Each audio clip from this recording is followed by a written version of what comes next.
topic. I've been multiplying matrices already, but certainly time for me to discuss the rules for matrix multiplication. And the interesting part is the many ways you can do it, and they all give the same answer. And they're all important. So matrix multiplication, and then come inverses. So we mentioned the inverse of a matrix, but that's a big deal. Lots to do about inverses and how to find them. Okay, so I'll begin with how to multiply two matrices. First way. Okay, so suppose I have a matrix A multiplying a matrix B and giving me a result, well, I could call it C, A times B. Okay. So let me just review the rule for this entry. That's the entry in row I and column J. So that's the IJ entry. Right there is CIJ. We always write the row number and then the column number. So maybe I'd take it C34, just to make it specific. So instead of IJ, let me use numbers, C34. So where does that come from, the 3-4 entry? It comes from row 3 here, row 3, and column 4, as you know, column 4. And can I just write down, or can we write down the formula for it? C34 is, if we look at the whole row and the whole column, the quick way for me to say it is row 3 of A. I could use a dot for dot product. I won't often use that, actually. Dot column 4 of B. But this gives us a chance to just use a little matrix notation. What are the entries? What's this first entry in row 3? That number that's sitting right there is A, so it's got two indices, and what are they? 3, 1. So there's an A, 3, 1 there. Now what's the first guy at the top of column 4? So what's sitting up there? B, 1, 4, right. So that this dot product starts with A, 3, 1 times B, 1, 4. And then what's the next? So this is like I'm accumulating this sum. Then comes the next guy, A, 3, 2, second column, times B, 2, 4, second row. So it's B, A, 3, 2, B, 2, 4, and so on. Just practice with indices. Oh, let me even practice with a summation formula. So this is, most of the course I use whole vectors. I very seldom get down to the details of these particular entries, but here we better do it. So it's some kind of a sum, right, of things in row 3, column K, shall I say, times things in row K, column 4. You see that that's what we're seeing here. This is K is 1. Here K is 2, on along, so up. So the sum goes all the way along the row and down the column, say 1 to n. So that's what the C34 entry looks like, a sum of A, 3K, B, K4. Just takes a little practice to do that. Okay. And, well, maybe I should say, when are we allowed to multiply these matrices? What are the shapes of these things? The shapes are, if we allow them to be not necessarily square matrices. If they're square, they've got to be the same size. If they're rectangular, they're not the same size. If they're rectangular, this might be, well, I always think of A as m by n. m rows, n columns. So that sum goes to n. Now what's the point? How many rows does B have to have? N. N. The number of rows in B, the number of guys that we meet coming down, has to match the number of ones across. So B will have to be n by something. Whatever. P. So the number of columns here has to match the number of rows there, and then what's the result? What's the shape of the result? What's the shape of C, the output? Well, it's got these same m rows, or it's got m rows, and how many columns? P. M by P. Okay. So there are m times P little numbers in there, entries, and each one looks like that. Okay. So that's the standard rule. That's the way people think of multiplying matrices. I do it too. But I want to talk about other ways to look at that same calculation, looking at whole columns and whole rows. Okay. So can I do A, B, C again? A, B equaling C again, but now tell me about, I'll put it up here. So here goes A again, times B, producing C. And again, this is m by n, this is n by P, and this is m by P. Okay, now I want to look at whole columns. I want to look at the columns of, in fact, here's the second way to multiply matrices. Because I'm going to build on what I know already. How do I multiply a matrix by a column? How do I know how to multiply this matrix by that column. Shall I call that column 1? That tells me column 1 of the answer. The matrix times the first column is that first column. Because none of this stuff entered that part of the answer. The matrix times the second column is the second column of the answer. Do you see what I'm saying?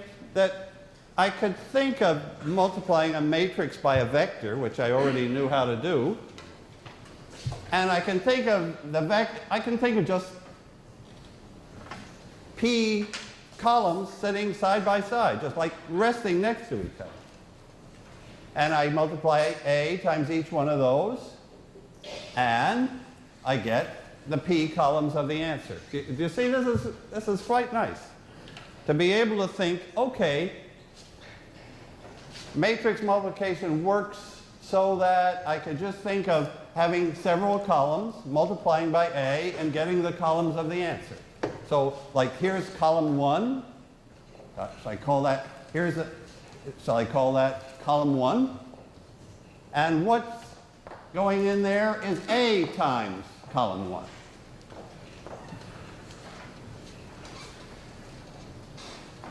Okay, so that's the picture a column at a time. So what does that tell me? What does that tell me about these columns? These columns of C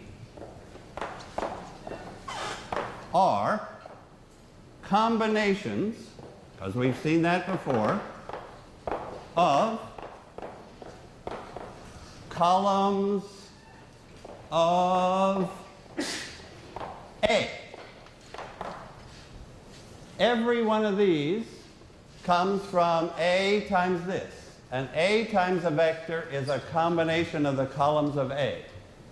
And, right, and it makes sense, because the columns of A have length m, and the columns of C have length n. And every column of C is some combination of the columns of A. And it's these numbers in here that tell me what combination it is. Do you see that?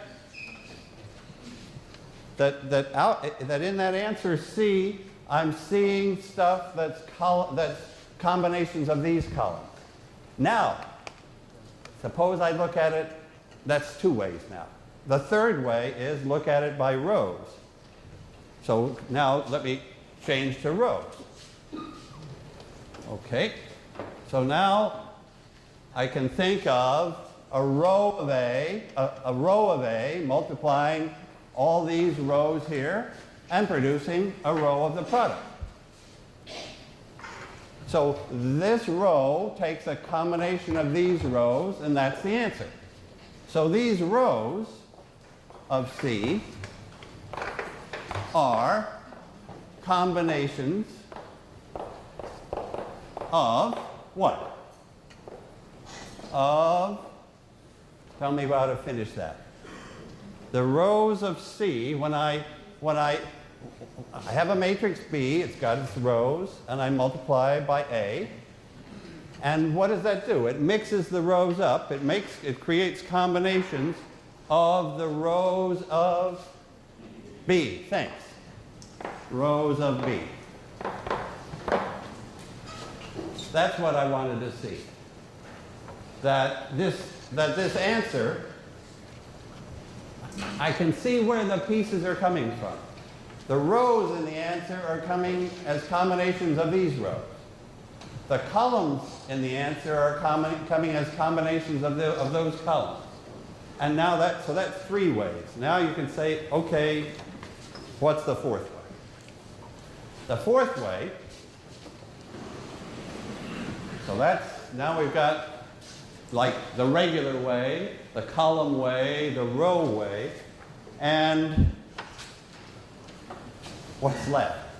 The one that I want to tell you about, well, one way is columns times rows. What happens if I multiply? So this was row times column. It gave a number. Okay, now I want to ask you about column times row. What does, if I multiply a column of A times a row of B, what shape am I ending up with? So if I take a column times a row, that's definitely different from taking a row times a column. So a column of A was, what's the shape of a column of A? M by 1. A column of A is a column. It's got M entries and one column. And what's a row of B? It's got one row and P columns. So what's the shape? What do I get if I multiply a column by a row? I get a big matrix. I get a full-size matrix. If I multiply a column by a row, I get, shall we just do one? Let me take the column 2, 3, 4 times the row 1, 6. That is that product there. I mean, I'm just following the rules of matrix multiplication. Those rules are just looking like kind of petite, kind of small, because the rows here are so short and the columns there are so short, but they're the same length, 1 entry. So what's the answer? What's the answer if I do 2, 3, 4 times 1, 6, just for practice? Well, what's the first row of the answer? 212. And the second row of the answer is 318. And the third row of the answer is 424. Actually, I mean, that's a very special matrix there. Very special matrix. What can you tell me about its columns, the columns of that matrix? They're multiples of this guy, right? They're multiples of that one, which follows our rule. We said that the columns of the answer were combinations, but there's only, to take a combination of one guy, it's just a multiple. The rows of the answer, what can you tell me about those 3 rows? They're all multiples of this row. They're all multiples of 1, 6, as we expect. But I'm getting a full-size matrix. And now, just to complete this thought, if I have, now let me write down the fourth way.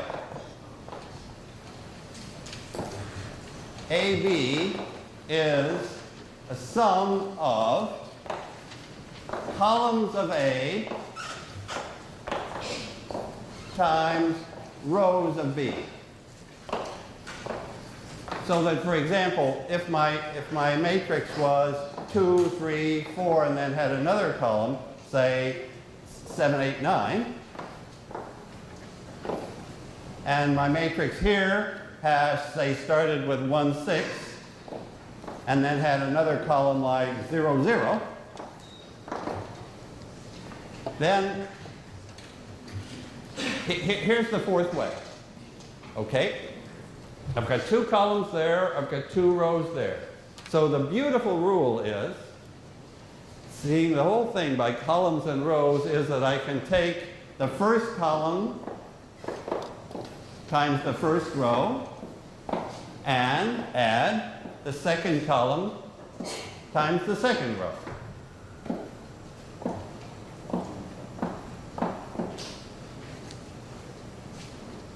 So that's the fourth way, that I can take columns times rows, first column times first row, second column times second row, and add. Actually, what will I get? What will the answer be for that matrix multiplication?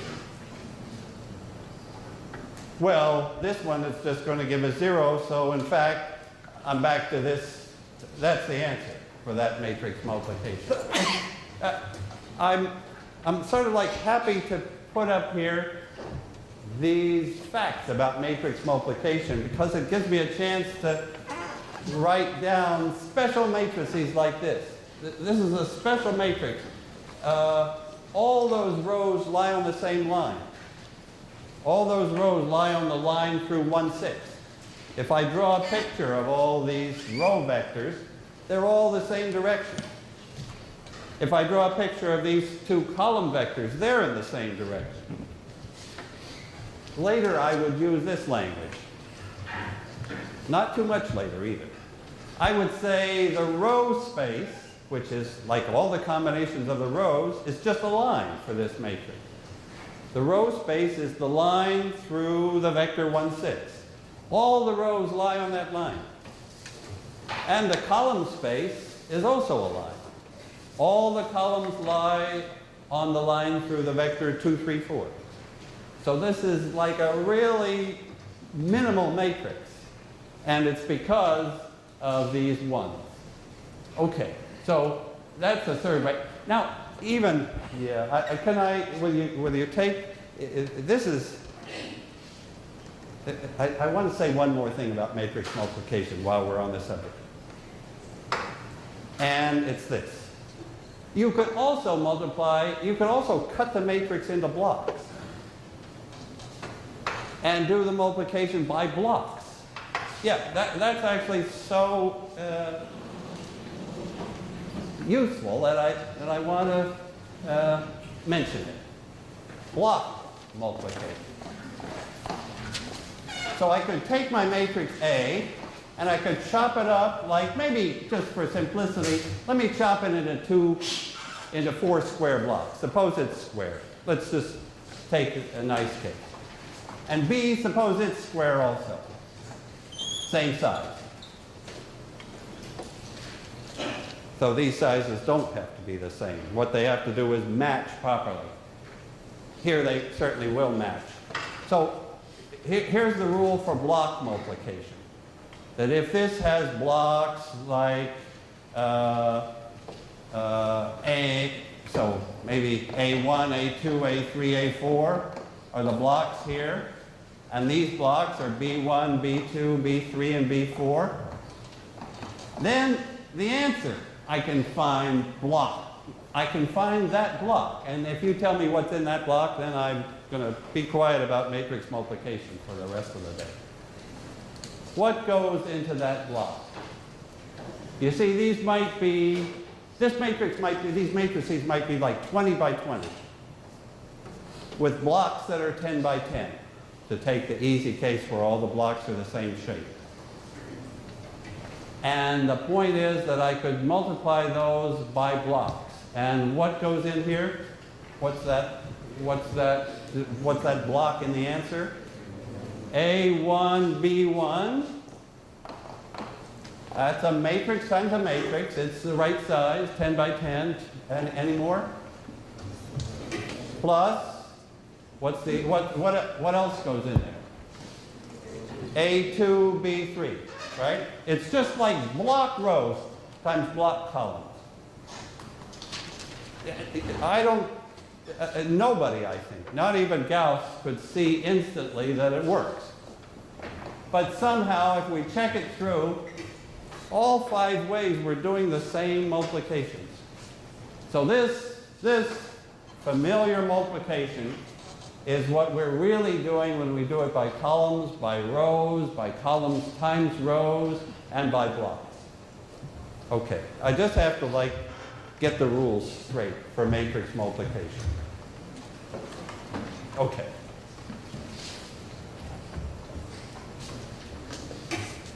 All right, I'm ready for the second topic, which is inverse. Okay, ready for inverse. And let me do it for square matrices first.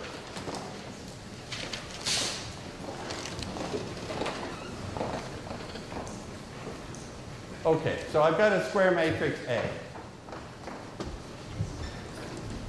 And it may or may not have an inverse, right? Not all matrices have inverses. In fact, that's the most important question you can ask about the matrix is, if you know it's square, is it invertible or not? If it is invertible, then there is some other matrix, shall I call it A inverse? And what's if A inverse exists? So this is if, there's a big if here. If this matrix exists, and it'll be really central to figure out when does it exist. And then if it does exist, how would you find it? But what's the equation here that I haven't that I have to finish now? This matrix, if it exists, multiplies A and produces I. Thanks. The identity. And actually, there's a little more to it. Because normally, I mean, right now that's like a left inverse. It's sitting on the left of A. But an inverse for a square matrix could be on the right as well. So this is true too. That if I have in fact, this is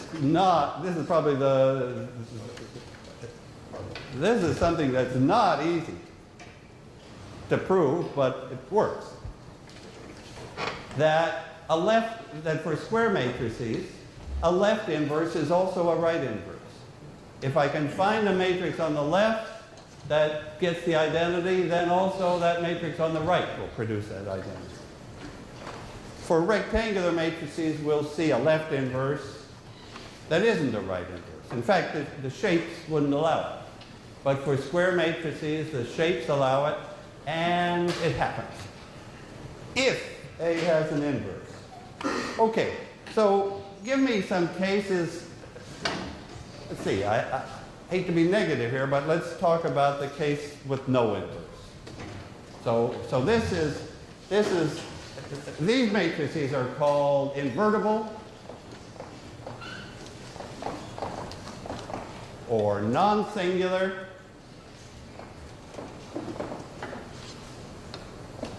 Those are the good ones. And we want to be able to identify if we're given a matrix, has it got an inverse? Can I talk about the singular case?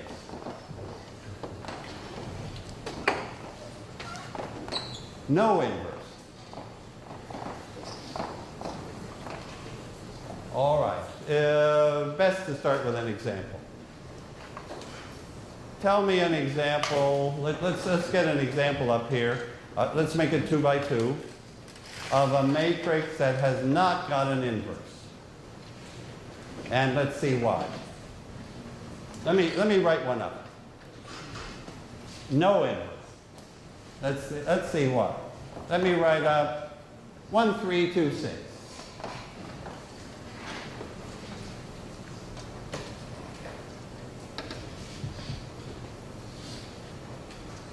Why does that matrix have no inverse? You could answer that various ways. Give me one reason. Well, you could, if you know about determinants, which you're not supposed to, you could take its determinant and you would get 0. Okay. Now, all right.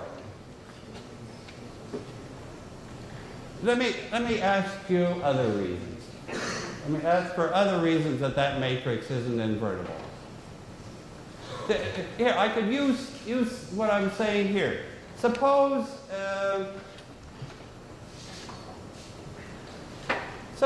A times some other matrix gave the identity. Why is that not possible? Because, oh yeah, I'm thinking about columns here. If I multiply this matrix A by some other matrix, then the result, what can you tell me about the columns? They're all multiples of those columns, right? If I multiply A by another matrix, the product has columns that come from those columns. So can I get the identity matrix? No way.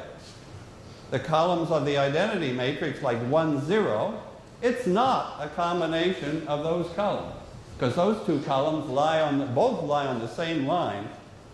Every combination is just going to be on that line, and I can't get 1, 0. So do you see that sort of column picture of the matrix not being invertible? In fact, here's another reason. Oh, this is even a more important reason. Well, how can I say more important? All those are important. This is another way to see it. A matrix has no inverse. Yeah, now, this is important. A square matrix won't have an inverse if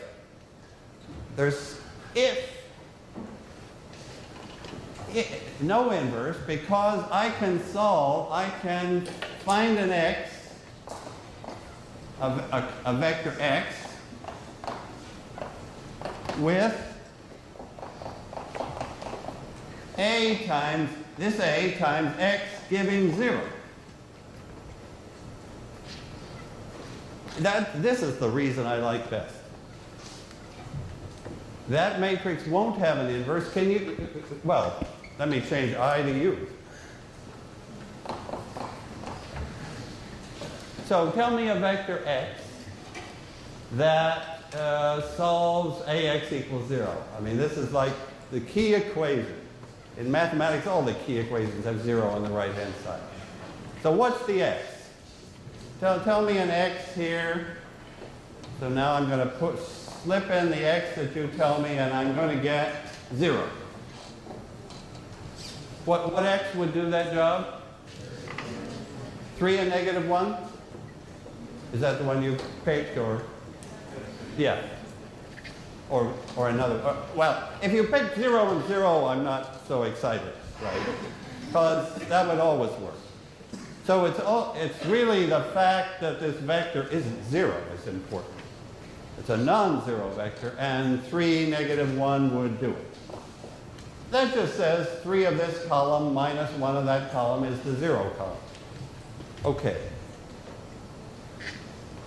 So now I know that A couldn't be invertible. What's the reasoning? If AX is 0, suppose I multiplied by A inverse. Yeah. Well, here's the reason. This is why this spells disaster for an inverse. A matrix can't have an inverse if some combination of the columns gives nothing. Because I could take AX equals 0, I could multiply by A inverse, and what would I discover? Suppose I take that equation and I multiply by, if A inverse existed, which of course I'm going to come to the conclusion it can't. Because if it existed, if there was an A inverse to this dopey matrix, I would multiply that equation by that inverse and I would discover X is 0.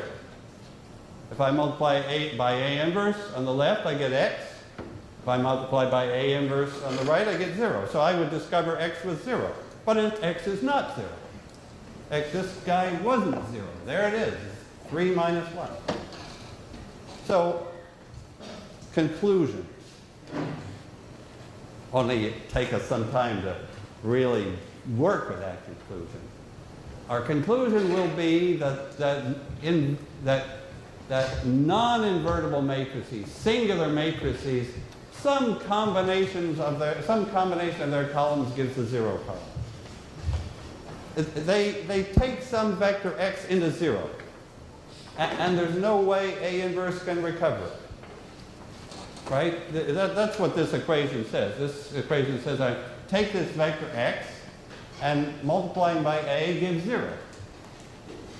But then, when I multiply by A inverse, I can never escape from 0. So there couldn't be an A inverse. Where here, okay, now fix, all right, now let me take all right, back to the positive side. Let's take a matrix that does have an inverse. And why not invert it? Okay.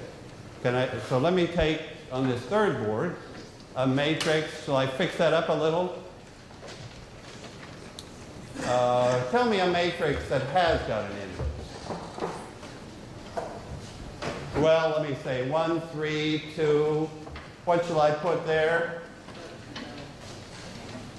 Well, don't put 6, I guess is right. Do you want any favorites here? 1? Or 8? I don't care. What, 7? 7. Okay. 7 is a lucky one. All right. 7. Okay. Okay. So now what's our idea? We believe that this matrix is invertible. Those who like determinants have quickly taken its determinant and found it wasn't 0. Those who like columns, and probably that department is not totally popular yet, but those who like columns will look at those two columns and say, hey, they point in different directions, so I can get anything. Now, let me see, what do I mean? How am I going to compute A inverse? So A inverse, here's A inverse, and I have to find it. And what do I get when I do this multiplication? The identity.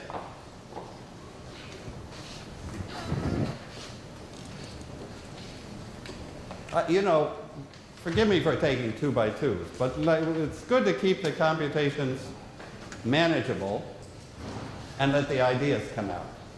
Okay, now what's the idea I want? I'm looking for this matrix A inverse. How am I going to find it? Right now, it's I've got 4 numbers to find it. I'm going to look at the first column. Let me take this first column, A, B. What's up there? What equation, tell me this, what equation does the first column satisfy? The first column satisfies A times that column is 1, 0. The first column of the answer. And the second column, CD, satisfies A times that second column is 0, 1. You see that finding the inverse is like solving 2 systems. One system when the right-hand side is 1, 0. I'm just going to split it into 2 pieces.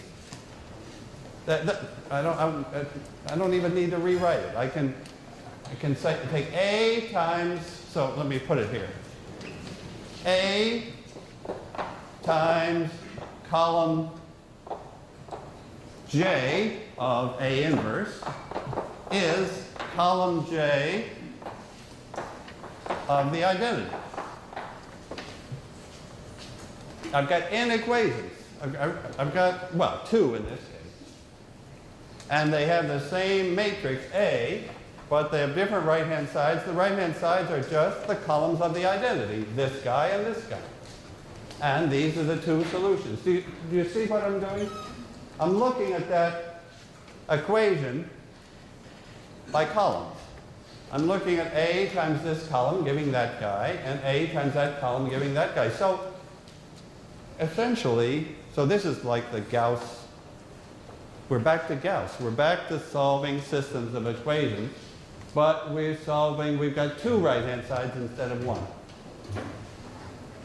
That's where Jordan comes in. So at the very beginning of the lecture, I mentioned Gauss-Jordan. Let me write it up again. Okay, here's the Gauss-Jordan idea. Gauss-Jordan.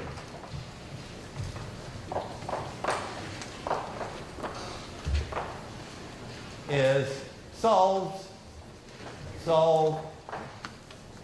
2 equations at once. Okay, let me show you how the mechanics go. How do I solve a single equation? So the 2 equations are 1, 3, 2, 7 multiplying AB gives 1, 0. And the other equation is the same 1, 3, 2, 7 multiplying CD gives 0, 1. Okay. That'll tell me the 2 columns of the inverse. I'll have the inverse. In other words, if I can solve with this matrix A, if I can solve with that right-hand side and that right-hand side, I'm invertible. I've got it. Okay. And Jordan sort of said to Gauss, solve them together, look at the matrix. If we just solve this one, I would look at 1, 3, 2, 7. And how do I deal with the right-hand side? I stick it on as an extra column, right?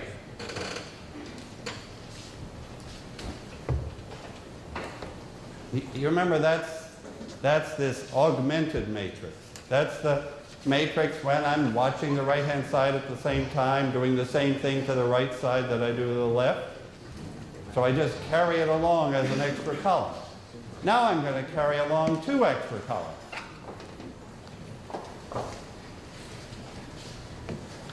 And I'm going to do whatever Gauss wants, right?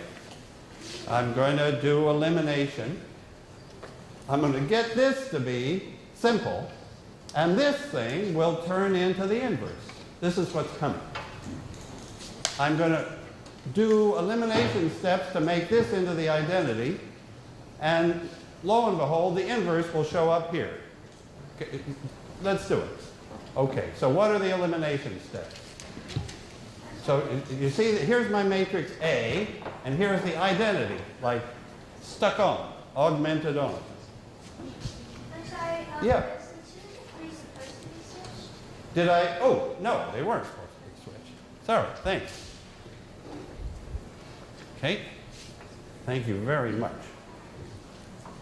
And I've got them right. Okay, thanks.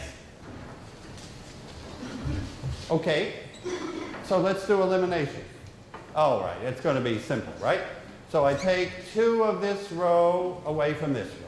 So this row stays the same, and 2 of those come away from this. That leaves me with a 0 and a 1, and 2 of these away from this. Is that what you're getting? After one elimination step, let me sort of separate the left half from the right half.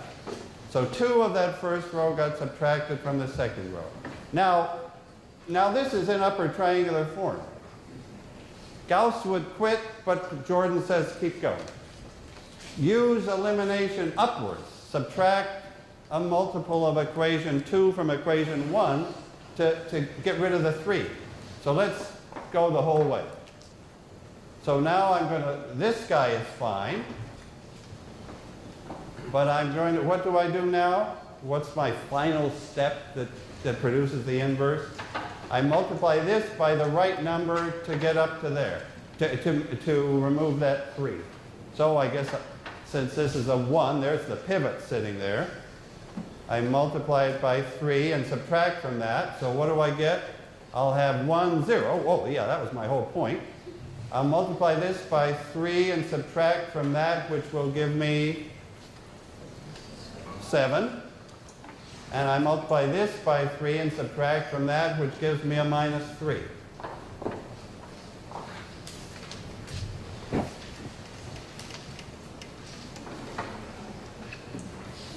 And what's my hope, belief? Here I started with A and the identity, and I ended up with the identity and who? That better be A inverse.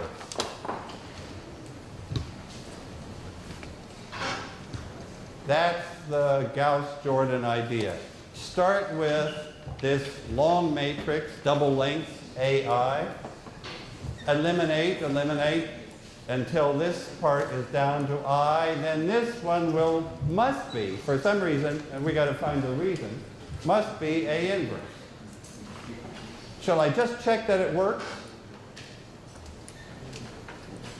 Let me just check that. Can I multiply this matrix, this part times A? I'll carry A over here and just do that multiplication. You'll see I'll do it the old-fashioned way. 7 minus 6 is a 1. 21 minus 21 is a 0. Minus 2 plus 2 is a 0. Minus 6 plus 7 is a 1. Check. So that is the inverse. That's the Gauss-Jordan idea. So one of the homework problems, or more than one, for Wednesday, will ask you to go through those steps. I think you just got to go through Gauss-Jordan a couple of times. But so I like, yeah,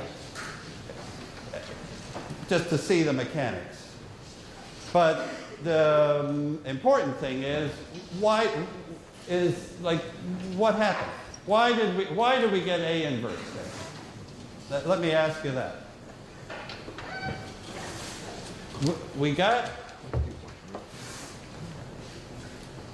So we do row reduction, we do elimination on this long matrix AI until the first half is I. Then the second half is A inverse. Well, how do I see that? Let me put up here how I see that. So here's my Gauss-Jordan thing, and I'm doing stuff to it. So well, a whole lot of E's.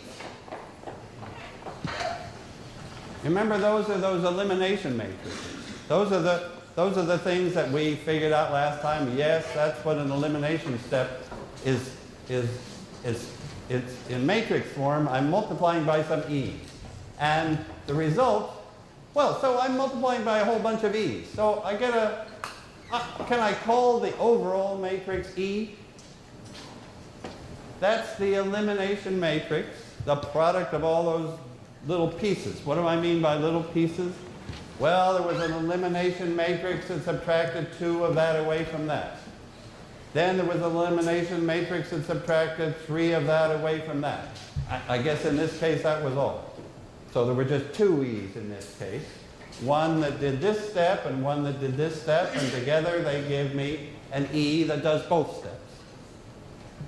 And the net result was to get an I here. And you can tell me what that has to be. This is like the picture of what happened. If E multiplied A, whatever that E is, we never figured it out in this way. But whatever that E times that E is, E times A is What's E times A? It's I. That E, whatever the heck it was, multiplied A and produced I. So E must be EA equaling I tells us what E is. Namely, it's the inverse of A. Great. And therefore, when the second half, when E multiplies I, it's E, but that's A inverse. You see the picture looking that way? E times A is the identity. It tells us what E has to be. It has to be the inverse. And therefore, on the right-hand side, where we just smartly tucked on the identity, it's turning in, step by step, it's turning into A inverse. There is the statement of Gauss-Jordan elimination. That's how you find the inverse. We can look at it as elimination, as solving n equations at the same time. And tacking on n columns, solving those equations, and up shows the n columns of A inverse. Okay, thank you. See you on Wednesday.